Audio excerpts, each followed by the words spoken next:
Kamusta? Ako nga pala si Kuya Dave at meron akong saksakan ng tanyag kundi ang parisan ni Aling Helen.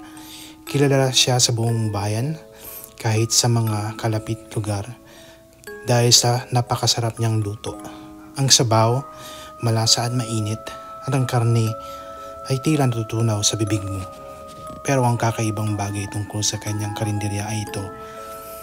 Walang nakakaalam kung saan siya kumukuha ng mga sangkap. Madalas tanungin si Aling Helen ng mga suki, pero laging pareho ang sagot niya. Secret recipe, sabay ngisi. At kahit na madami ng lumibat na tindahan na pares sa bayan, walang tatalo sa kanya. Walang nakakaisip na magtanong na mas seryoso dahil sa mura, sarap at sa bilis ng serbisyo ni Aling Helen.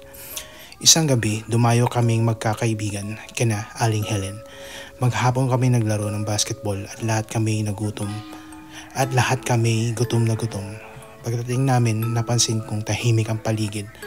Di tulad ng dati, walang masyadong kumakain sa karinderya. Medyo nagtataka ako pero hindi ko na pinansin.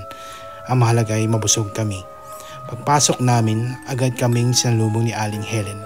Tulad ng dati. Pero may kakaiba sa kanyang mga mata. Parang masyadong masigla. Kumikislap na tila may lihim. Hindi ako sigurado pero may nararamdaman akong kilabot.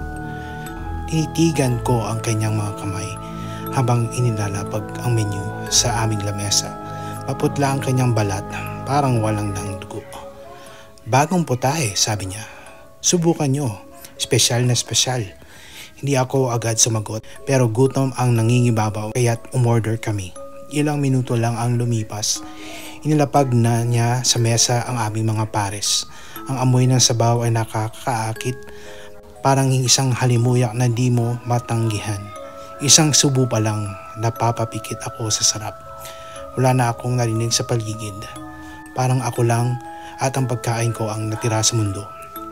Habang lahat kami busy sa pagkain, napansin kong tahimik ang loob ng karinderya. Hindi ko maalala kung kailan naging ganito ka-silent.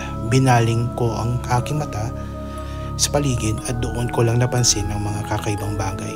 Ang mga upuan sa sulok ay tila natutunaw sa dilim. At sa bawat kurba ng madilim na espasyo, tila may mga mata na nakasilip.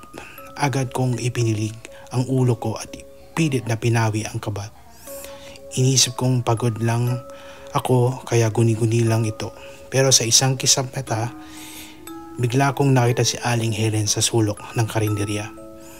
Hindi nakatingin sa amin kundi sa mga sako sa likod ng kanyang tindahan. Lumulubog at umihinga ang mga sako. Patuloy lang sila sa pagkain habang ako'y unting-unting kinakain ng takot. Kinagabihan, pag-uwi ko, hindi mawala sa isip ko ang nakita sa karinderya. Pagod man ang katawan ko, hindi ako makatulog. Bawat pagpikit ko, bumabalik ang imahe ni Aling Helen at nang gumagalaw na sako. Nakapaupo ako sa kama, nakikiramdam sa katahimikan ng gabi. Maya-maya may narinig akong kaluskos mula sa labas ng bahay. Hindi ako pwedeng magkamali, may tao sa bakuran namin. Dahan-dahan akong tumayo, sinilip ang bintana. At doon ko nakita si Aling Helen. Nakatalikod siya, may hawak na malaking kutsilyo at tila may hiniwa siya sa ilalim ng buwan. Ang likod niya baluktot at tila mas malaki kaysa dati. Ang kanyang damit nakayuko parang natapunan ng dugo. Dumiretso siya sa likod ng bahay namin at sumisilip pa rin ako. Pinipigilan ang kabog ng dibdib ko. Gusto kong sumigaw pero walang lumalabas na boses sa alalamunan ko. Nakita ko siyang bumalik na ang isang sako at biglang tumigil sa harap ng pinto ng bahay namin. Hindi siya kumatok o gumawa ng ingay. Tumayo lang siya roon, tila naghihintay. Maya-maya narinig ko ang tunog ng kutsilyo. Idinidiin niya ito sa pinto. Agad akong umatras, nanginginig na buong katawan ko at tumakbo ko sa kwarto ng nanay ko. Walang tao, hindi ko alam kung saan sila nagpunta. Napaisip ako, posible kayang sila ang laman ng sako ni Aling Helen. Kinabukasan hindi na ako nakapagpigil at bumalik ako sa karinderya ni Aling Helen. Sarado ang karinderya ngunit hindi ko napigilan lumapit sa likod. Amoy na amoy ang mabaho, parang bulok na karne. Sinilip ko ang bintana sa likod at doon ko nakita ang mga sako. Nakabukas na ang isa at tumambad sa akin ang putol-putol na bahagi ng katawan. Hindi ako makagalaw sa nakita ko, mga braso, paa at bungo ng tao. Kasama ng mga parte ng katawan, naroon ang isang pinaglumaan na uniform ng pulis. Bigla akong may narinig mula sa likuran ko. Tumalikod ako ng dahan-dahan at doon ko nakita si Aling Helen. Nakangiti siyang muli, mas malalim at mas malamig ang ngiti. Tikman mo, bulong niya habang inaabot sa akin ang isang mangkok ng pares.